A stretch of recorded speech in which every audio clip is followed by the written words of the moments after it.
O Senhor esteja convosco. Proclamação do Evangelho de Jesus Cristo segundo Mateus. Naquele tempo, disse Jesus aos seus discípulos: nem todo aquele que me diz Senhor, Senhor, entrará no reino dos céus, mas o que põe em prática a vontade do meu Pai que está nos céus. Portanto, quem ouve estas minhas palavras e as põe em prática, é como um homem prudente que construiu sua casa sobre a rocha. Caiu a chuva, vieram as enchentes, os ventos deram contra a casa, mas a casa não caiu, porque estava construída sobre a rocha. Por outro lado, quem ouve estas minhas palavras e não as põe em prática, é como um homem sem juízo que construiu sua casa sobre a areia. Caiu a chuva, vieram as enchentes, os ventos sopraram e deram contra a casa, e a casa caiu, e sua ruína foi completa. Palavra da salvação.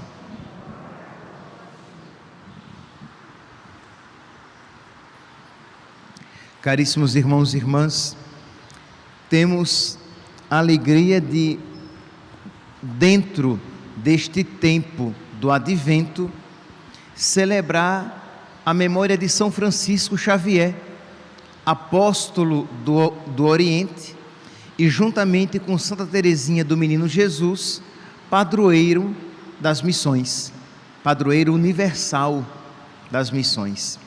Pois bem, São Francisco Xavier nasceu na Espanha, era nobre, e os seus pais o mandaram estudar na França.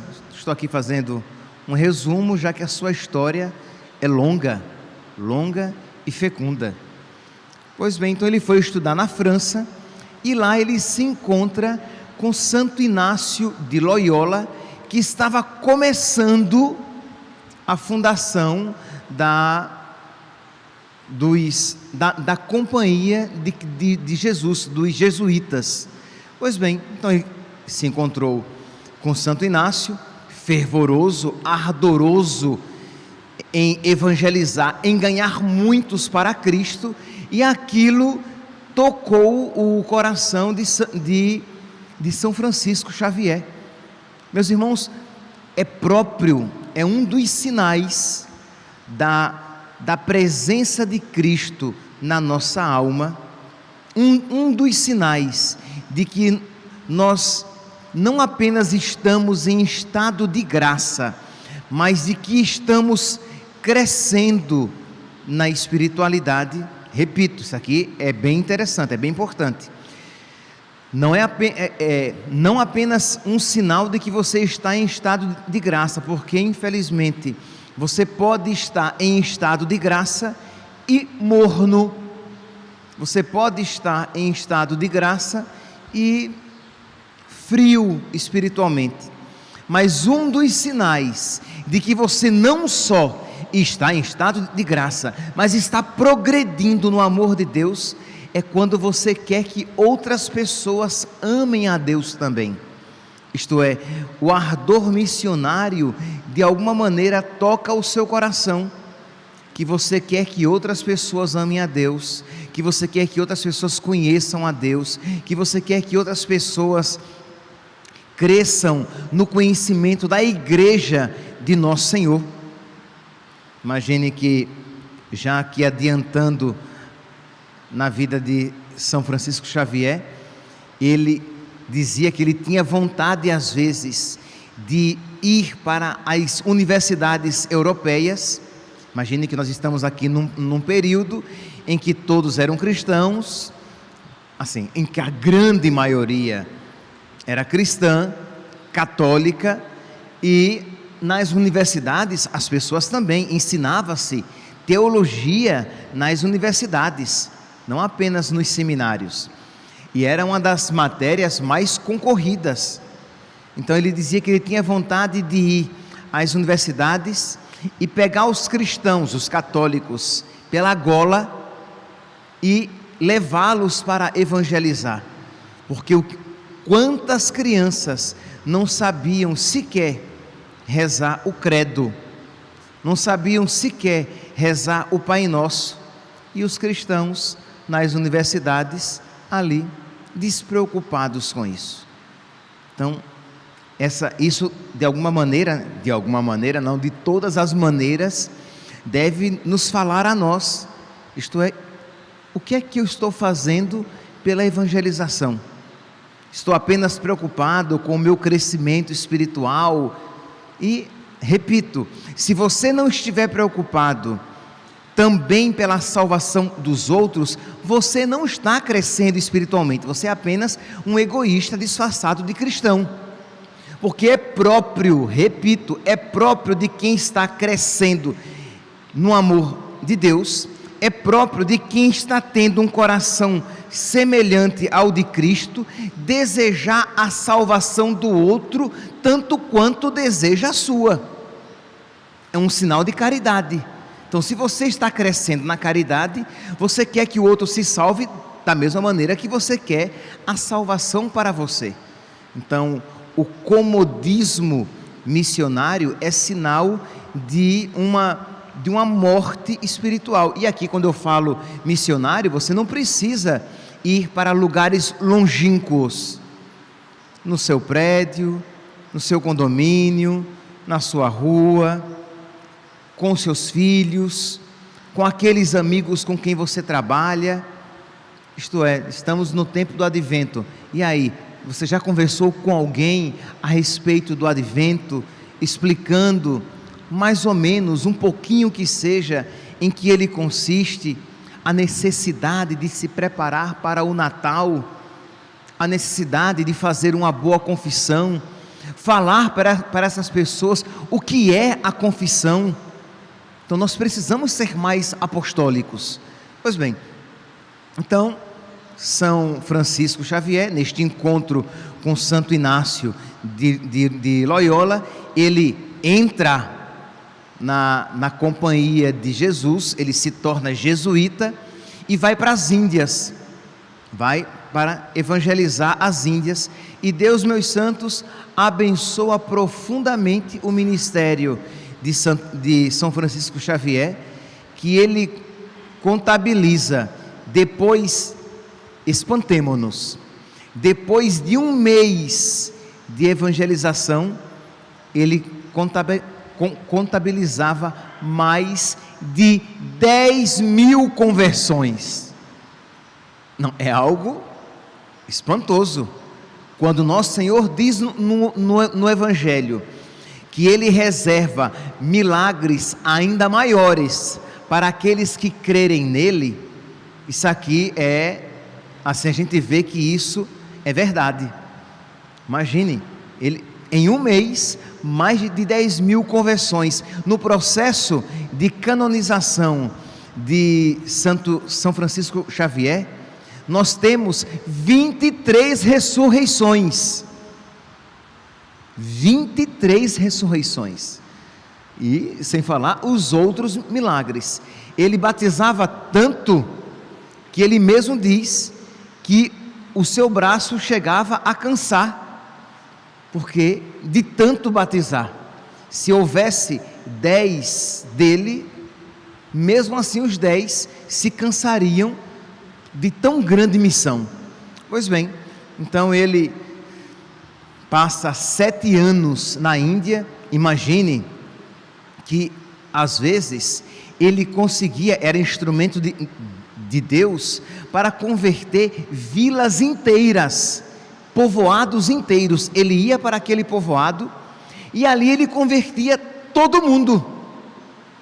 E um dos requisitos iniciais, que ele pedia era o quê?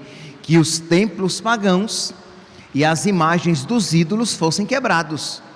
Se vocês se converteram ao cristianismo, então vocês vão destruir este templo pagão e as imagens dos seus ídolos. E aqueles que se convertiam, isso faziam. Sim, quando ele foi para a Índia, ele foi e começou o seu ministério numa pequena colônia de portugueses presentes na Índia.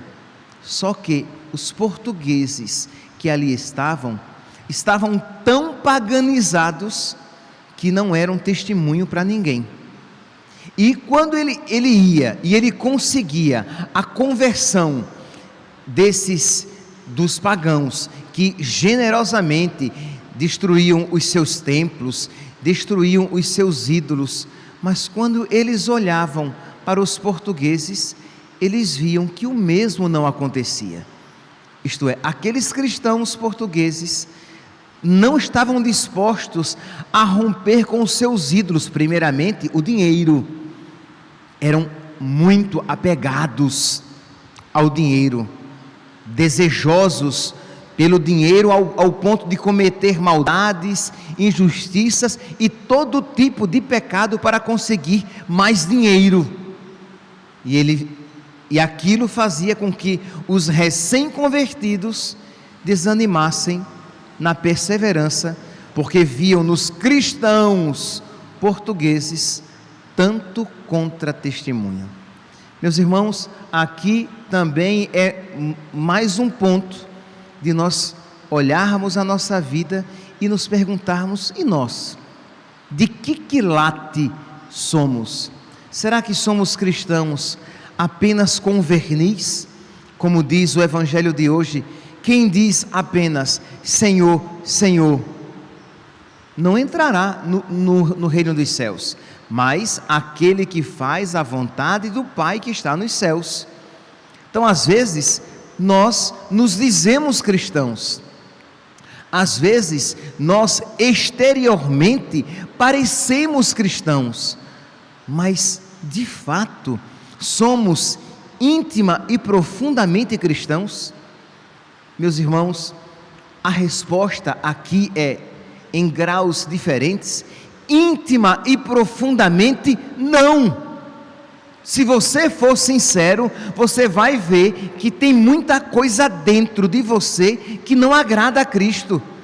E eu digo isso para quê? Para que você se desespere? Não, mas para que você se lance ao trabalho. Isto é, existe muito de apego, de pagão, de não convertido, de contra-testemunho dentro de mim e que eu quero trabalhar. Ora, a alegria que você vai dar a nosso Senhor quando você diz isso, não quando você diz que existe muito de pagão, de apego, de idolatria. Não, isso você não alegra a nosso Senhor. Mas quando você diz: Jesus, mas eu quero trabalhar contigo, e eu te peço, Senhor, a graça de retirar isso do meu coração. Eu te peço a força para que eu arranque do meu coração esse joio, essa erva daninha que ainda existe na minha alma. Então você alegra Jesus quando isso você diz. Mas quando você ouve isso e você diz: não, imagine, eu não mato e nem roubo, então eu sou um bom cristão. Depende, né? Primeiramente, vamos aqui ao seu critério de matar. Se por matar você restringe apenas dar uma facada em alguém ou dar um tiro em alguém, pode até ser, mas o quanto se pode matar com a língua, o quanto se pode matar com os afetos ruins no coração, má vontade, maus desejos, o quanto se pode matar com um olhar desregrado. Você matar a pureza no seu coração, você matar a graça no seu coração. Então, o primeiro ponto aqui, meus santos, necessário, é algo que nós temos batido muito aqui constantemente, mas ele é a condição do crescimento para nós iniciantes. Reconheçamos-nos miseráveis, reconheçamos-nos pecadores, sejamos humildes para de verdade, não pro forma, não de boca, de verdade, reconhecer a nossa miséria e o quanto nós precisamos mudar e nos converter.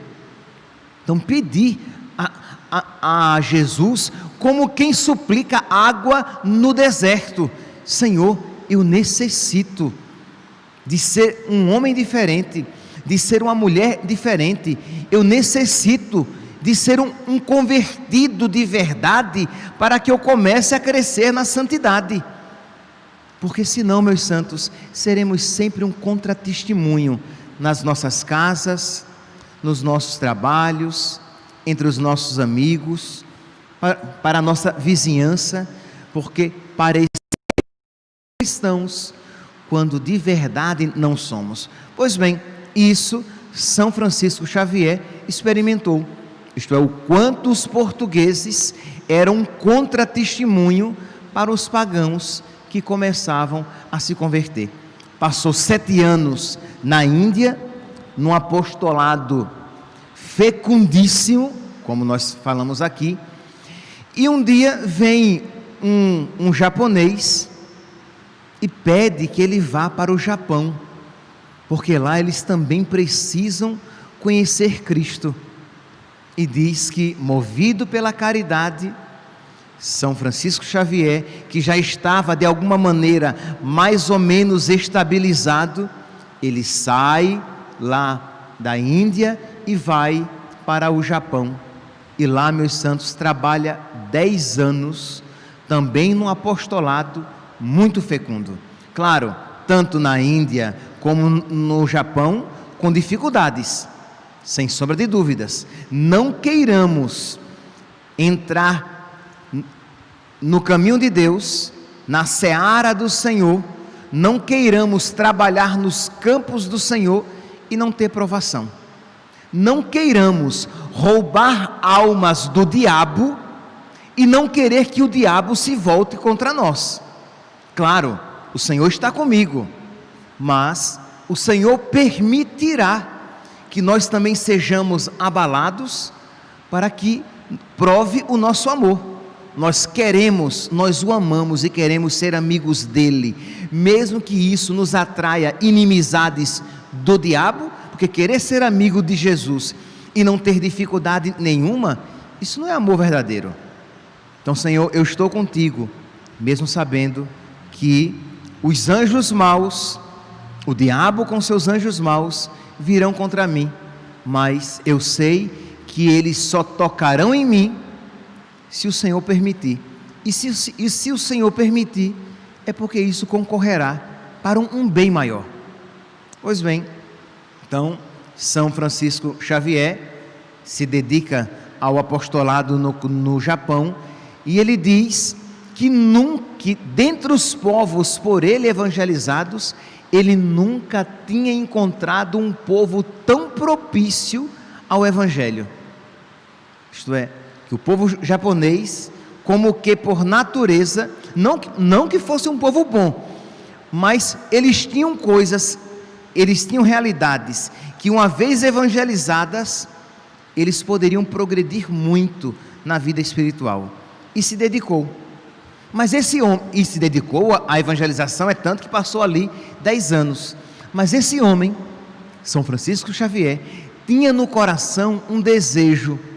Este homem santo, este homem por meio do qual Deus operou tantos milagres, esse homem por meio do qual Deus operou tantas conversões, talvez, depois de São Paulo, ele seja o grande arauto de conversão, o grande instrumento de conversão. É tanto que ele é chamado de apóstolo do Oriente. Como grandiosa foi a sua missão. Pois bem, este homem tão santo, sim, que fazia, um homem penitente, meus santos, ele fazia todos os dias penitências mais rigorosas do que aquelas que nós católicos fazemos 2 vezes no ano. Estou aqui pegando, no padrão. Quais são as 2 maiores penitências que nos são impostas, que nós somos obrigados a fazer como católicos, deveríamos fazer com alegria?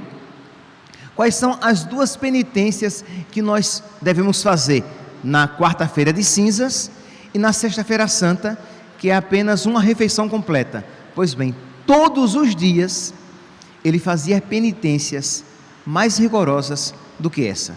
Então este homem tão penitente, este homem tão santo, este homem tão generoso, este homem tão fecundo no apostolado, ele tinha uma certeza no seu coração: Deus me quer na China, que eu vá para a China, para que eu ganhe este numeroso povo para Cristo, para que lá Cristo seja Rei e Senhor. E era esta convicção, este fogo ardente que ele tinha no coração dele, de evangelizar a China. Ora, repito, eu estou falando de uma convicção de um homem santo. Pois bem, ele volta para a Índia para conseguir recursos. Uma viagem dessa sempre era cara. Ele volta à Índia, ele consegue pessoas que o ajudam para fazer essa missão. Diogo Pereira é um dos doadores mais proeminentes. Ele consegue, sai com um navio para o porto de Malaca, porque de lá é que se partia para a China. Lá chegando, ele já começa a encontrar dificuldades, porque o capitão do porto não queria permitir que ele partisse para a China, sem dar grandes motivos, e ele viu ali uma tentação diabólica, e ele tentou convencer aquele capitão de todos os jeitos, e ele não quis se dar por vencido. E aí, a contragosto, São Francisco Xavier mostra a carta, a bula papal que ele tem, dando-lhe permissão de transitar pelas águas.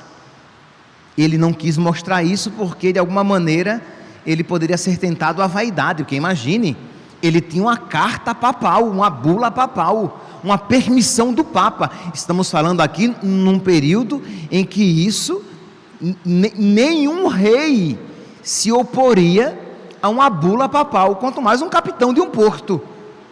E o capitão do porto resistiu, disse: não permito. E depois de várias semanas de tratativas, ele consegue, pagando mais e perdendo, diminuindo os recursos da sua tripulação, ele consegue sair de Malaca e ir em direção a Shangchuan. Imagine que nome bonito, né? Que os portugueses chamavam de São Sião. Ele sai para uma ilha inóspita. Então ele saiu do porto de Malaca, foi para Shangchuan, e de lá ele iria clandestinamente para Cantão, um território em que ele já entrava na China. Chegando a Shangchuan, ele deveria pagar novamente a algum pequeno barco para que o levasse a Cantão. Mas era sempre complicado, porque primeiro, era contra a lei. Segundo, muitos, quando pagavam, eram levados para uma outra localidade e entregues às autoridades locais, e todos eles eram presos. Outros pegavam aqueles que deveriam transportar e levavam para uma outra ilha e os deixavam lá morrendo. E outros pegavam o dinheiro e não iam lá buscá-los. No dia marcado não apareciam. E foi exatamente, meus santos, o que aconteceu com São Francisco Xavier. Eles acertaram tudo, eles pegaram tudo, e o navio, o barco que vinha pegá-los e levá-los para Cantão, o barco não veio. São Francisco Xavier ficou ali em Shangchuan, adoeceu e morreu. Meus irmãos, você compreende que você não compreende? Você compreende que a gente às vezes quer conhecer Deus como a palma da mão, e nós não conhecemos Deus como a palma da nossa mão? Você compreende que aquela pretensão, aquela loucura de achar que eu sei tudo o que Deus quer, que nós não sabemos, e que na nossa vida nós precisamos ser humildes o suficiente para dizer: Senhor, mesmo quando eu não te compreender, eu em ti continuarei crendo. Espera no Senhor e tem coragem, espera no Senhor. E hoje, no céu, Ele compreende, porque às vezes, durante toda a nossa vida, nós não iremos compreender algumas permissões de Deus. Deus colocou no coração daquele homem um desejo tão grande de evangelizar a China, um ardor que o inquieta. Um homem santo, tá? Não somos nós, pichotinhos na espiritualidade, que às vezes achamos que sabemos o que Deus quer para nós. Eu estou falando de São Francisco Xavier, um santo, um santão. Sim, porque até entre os santos existe graduação. Existem santos pequenos, existem santos medianos e existem grandes santos. Na linguagem teresiana, um santo de 7ª morada, um grande santo, que tinha esta firme convicção no seu coração, e Deus o frustrou. Deus frustrou São Francisco Xavier. Deus permitiu que aquela caridade ardesse no seu coração. Deus permitiu que aquela caridade o arrebatasse. Deus permitiu que ele tocasse no coração de outras pessoas que o ajudaram a organizar uma missão saindo do porto de Malaca. E Deus permitiu que na China ele não entrasse. Percebe aqui, meus santos? Mas padre, por que? Será que Deus não quis que despertar no coração dele um amor tão grande para renunciar? Pode ser. Essa é até uma resposta bem interessante, que Deus fez isso com outros santos. Deus nos faz desejar muito algo para oferecer. Você ama muito uma coisa e Deus não lhe dá, e você entrega a Deus. Pode ser, mas o que eu quero dizer é que nós, na nossa vida, muitas vezes, nós não iremos compreender os caminhos de Deus, mas o justo, ele não vive pela compreensão, o justo vive pela fé. Isto é, Senhor, eu creio que Tu me amas, e o Teu amor eu já não compreendo, o Teu grande amor eu já não compreendo, quanto mais os Teus desígnios. Eu só quero, Senhor, Te pedir a graça de nunca me desesperar, de nunca me revoltar, Senhor, com a Tua santíssima vontade na minha vida, porque a Tua vontade, mesmo quando eu não a compreendo, é sempre a melhor.